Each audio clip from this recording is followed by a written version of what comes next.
E aí, pessoal? Hoje a gente vai mergulhar de cabeça num dos períodos mais agitados e, olha, mais importantes da história do Brasil. É a jornada que vai da proclamação da República até aquele sonho de um país moderno do Juscelino Kubitschek. Pensa nisso como um verdadeiro cabo de guerra, sabe? De um lado, uma visão de Brasil, do outro, uma visão completamente diferente. E para a gente começar, já vamos direto na pergunta que define essa história toda. Quando a monarquia acabou e a República surgiu, para quem ela foi feita de verdade? Essa questão vai ser nosso guia, mostrando esse conflito constante entre o que a elite queria e a imensa maioria da população que ficava de fora. Ok, vamos lá. A primeira república, que o pessoal também chama de República Velha, não nasceu de uma grande revolução popular, não. Na verdade, foi um grande acerto, um rearranjo de poder lá em cima entre as elites da época. De um lado, os militares, com aquela ideia de ordem e progresso, sabe?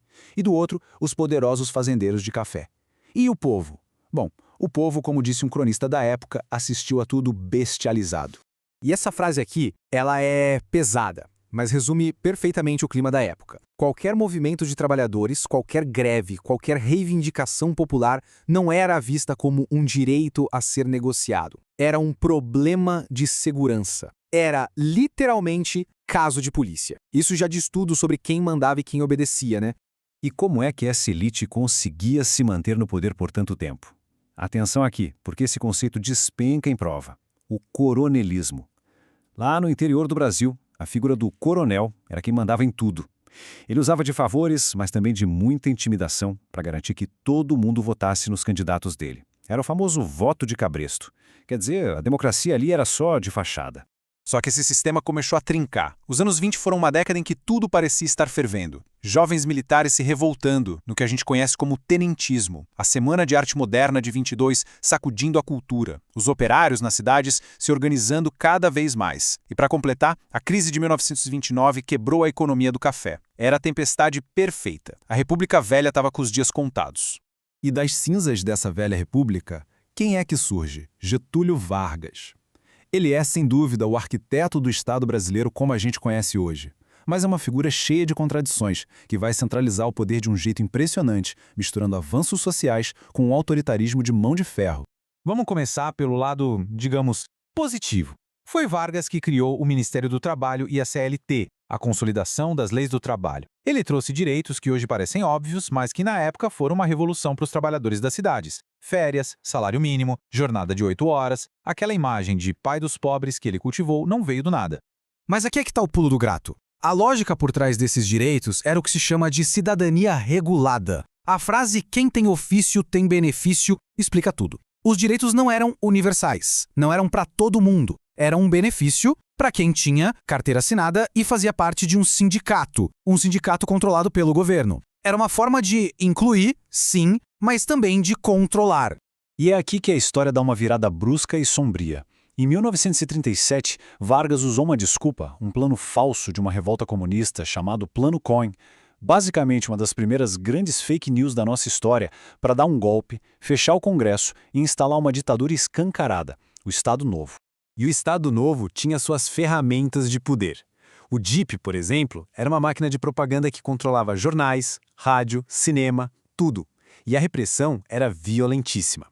O caso da Olga Benário, uma militante comunista que estava grávida e foi entregue por Vargas para morrer num campo de concentração na Alemanha nazista, bom, isso mostra o nível de brutalidade daquele regime. Com o fim da ditadura em 1945, o Brasil volta a respirar ares democráticos. É um período muito vibrante, com novos partidos, debates acalorados, mas também muito instável. E aí surge uma grande discussão entre os estudiosos. Afinal, como a gente deve entender a política dessa época? A interpretação mais antiga, mais clássica, chama esse período de populista. A ideia, muito ligada a pensadores como Francisco Weford, é que líderes supercarismáticos, como o próprio Getúlio, que voltou ao poder eleito, conseguiriam manipular as grandes massas, que seriam meio passivas, fáceis de levar na conversa. Só que mais recentemente, uma nova geração de historiadores começou a questionar isso. E aí surge a ideia de trabalhismo. Segundo essa visão, de gente como a Ângela de Castro Gomes, os trabalhadores não eram passivos coisa nenhuma, pelo contrário, eles eram atores políticos, sabiam o que queriam, se organizavam e negociavam com o Estado em busca de mais direitos.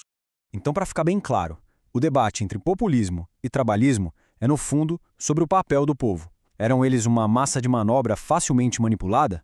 Ou eram agentes da sua própria história que negociavam e lutavam por seus interesses? Responder a isso muda completamente o jeito de enxergar aquele Brasil.